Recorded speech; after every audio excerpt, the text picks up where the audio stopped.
It's Ramadan and we've been waiting the whole day for iftar. The anxiety is intense as the adhan isn't far. We'll feast before Maghrib and then we'll feast some more. Our stomachs take precedence over rational thought.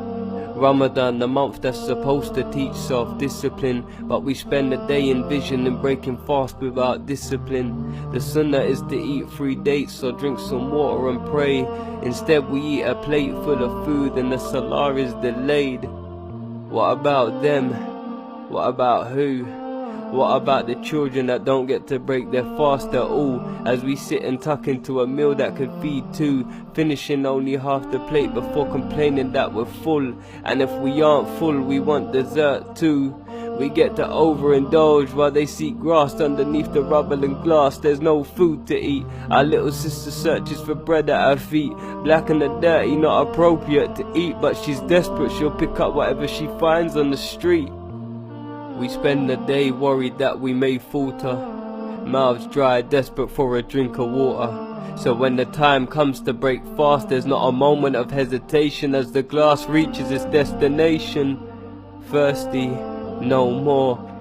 But our little brothers and sisters don't have the luxury of clean water, and at times they deal with a thirst that probably seems perpetual, and yet the images of them suffering seem ineffectual. Are we having trouble being perceptual? I don't understand, because it's all right there in front of you. The images and videos don't require interpretation, but it's too hard to see, so we close the application. If it isn't the starvation or the thirst, it's the copters in the air, the strikes almost daily, mothers running scared, cradling their babies, fathers feeling helpless, unable to protect their families. And we can't bear the sight of the bodies wrapped in white sheets, the blood-covered streets. It's too much to deal with, so let's pretend we don't see, pretend we don't hear the screams. Have we become so desensitized that not even a single tear surfaces in our eyes as we hear a Syrian mother cry at the loss of her youngest child, as she grasps his broken body and her arms refusing to let go because she doesn't want to accept that he's gone?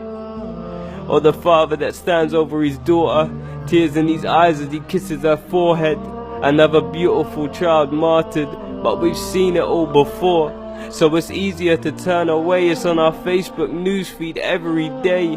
We've grown numb to it, all the pain and the suffering, and even though we acknowledge that it's upsetting, it's only a matter of seconds before we continue scrolling until we stop on a pointless video that almost makes us forget that it's happening. Do we have any feeling left in these hearts in our chests? Or do we only really experience pain for the loss of the life when there's someone that we're close with?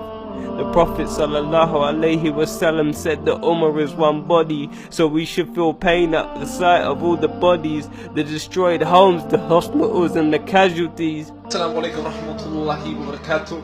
I've just arrived in Al Bayan hospital that was hit only 2 days ago. SubhanAllah, outside is absolutely smashed. All the shops leading down the street have been absolutely destroyed. No one's anymore. Wallahi, the blood of a Muslim is not cheap, and they can strip away the lives of the innocent, but they'll never take the Islam from the Syrians that scream La ilaha illallah in the streets. Because despite the hardship and the struggle, they remain firm with tawakkul, and despite all the pain and the loss, they still turn to God. Despite everything that they've been through, they haven't given up, and that's why we need to make it knowing that we haven't forgotten about them. Because Ramadan is a time to increase in giving, so if you haven't been given, then please start giving. Give whatever you can, even if it seems insignificant. What seems small to you, to them is largely significant. It may be that you're aiding with fixing their dunya, but that deed could be the reason for your success in the akhirah. The Prophet ﷺ told us to love for our brother what we love for ourselves. So how can our hearts not bleed when we witness their suffering? And that phrase may be an idiom, but if you don't feel anything when you see the agony that our brothers and sisters are dealing with, then know that the heart in your chest is as good as dead. I want you to imagine for just a minute that it's your little brother or sister, your son or your daughter that's forgotten what it's like to taste clean water. forgotten what it's like to eat to their fill, enjoying their favourite meal. Forgotten what it's like to sleep comfortably at night in a bed instead of on stones and shrapnel pieces. So all I'm asking, brothers and sisters, is that you spare a thought for Syria.